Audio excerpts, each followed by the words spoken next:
Welcome to Hope Agape Ministry. We present to you the daily devotional. Are you ready? Set, go! Forgiveness leads to restoration, Part 5. Shalom, brethren. You are welcome to Hope Agape Ministry channel. Today's devotional is based on Matthew 6:14-15. Let's read the passage together.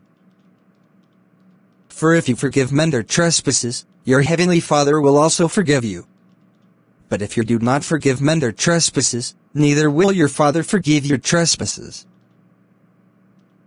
The Bible teaches us that love is the greatest virtue, and true love is demonstrated when we choose to forgive those who offend us. Proverbs 10:12 states that hatred stirs up strife, but love covers and overwhelms all transgressions. Forgiving and overlooking another's faults.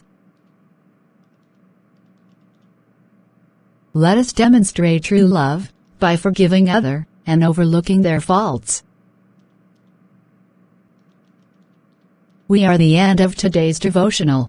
You are invited to like and share the video. See you next week for more powerful devotionals. May God bless you.